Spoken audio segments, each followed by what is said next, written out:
दोस्तों है किसकी, गेट 2016 की। गेट 2016 की जो टॉपर हैं उन्होंने एक नया इतिहास रचा है। मतलब ऐसा इतिहास, बीटेक इन्होंने डीटीयू से किया 2014 में। अब 2014 में डीटीयू से बीटेक किया, ठीक है, एक एवरेज कॉलेज से उन्होंने बीटेक कर लिया, कोई बहुत शानदार टॉप 100 टॉप 20 टॉप 50 में ऐसा कोई कॉलेज नहीं है डीटीयू, ठीक है। इसके बाद इन्होंने प्लेसमेंट लिया कहां, क्वालकॉम के अंदर। क्वालकॉम के अंदर इनका प्लेसमेंट हो गया बीटेक से ही। उसके बाद उन्होंने ज्वाइन किया डीआरडीओ ज्वाइन किया। अब डीआरडीओ ज्वाइन करने के बाद डीआरडीओ में इन्होंने काम किया। अब सोचो यहां पे ये 2014 में बीटेक के बाद इन्होंने प्लेसमेंट यहां पे हुआ, प्लेसमेंट के साथ साथ इन्होंने तैयारी की।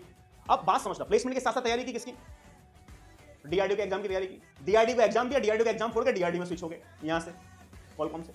फिर डीआरडीओ का एग्जाम देने के बाद फिर ये फिर तैयारी करते रहे, क्योंकि डीआरडीओ का इन्होंने एग्जाम दिया होगा, उसमें मोस्टली सिलेबस क्या आता है, गेट का आता है। फिर उन्होंने गेट के लिए पढ़ाई की कि यार अब डीआरडीओ का साइंटिस्ट भी का एग्जाम निकल चुका है, जो खुद का एग्जाम होता है, तो गेट के लिए पढ़ाई कर लेते हैं। फिर गेट के लिए पढ़ाई की और गेट 2016 के अंदर इन्होंने AR1 फोड़ दी। अब देखो गेट 2016 के अंदर AR1 फोड़ दी, ठीक है, बहुत शानदार बात है, ठीक है।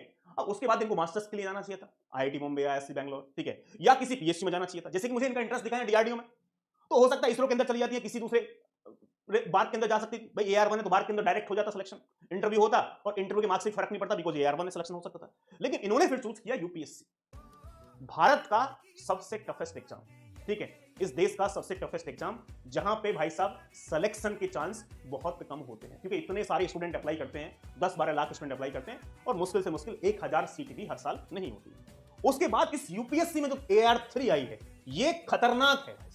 यूपीएससी में AR3 मतलब अपने आप में कीर्तिमान स्थापित कर, ठीक है।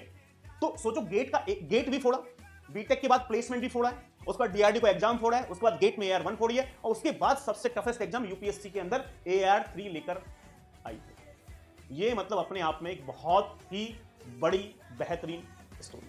मतलब जब मैंने प्रोफाइल देखी तो मुझे मजा आ गया कि यार मुझे ऐसा बच्चा बहुत कम दिखे हैं जिन्होंने गेट के अंदर AR1 फोड़ने के बाद यूपीएससी में बहुत बेहतरीन फोड़ा है। तो यूपीएससी के अंदर, ठीक है।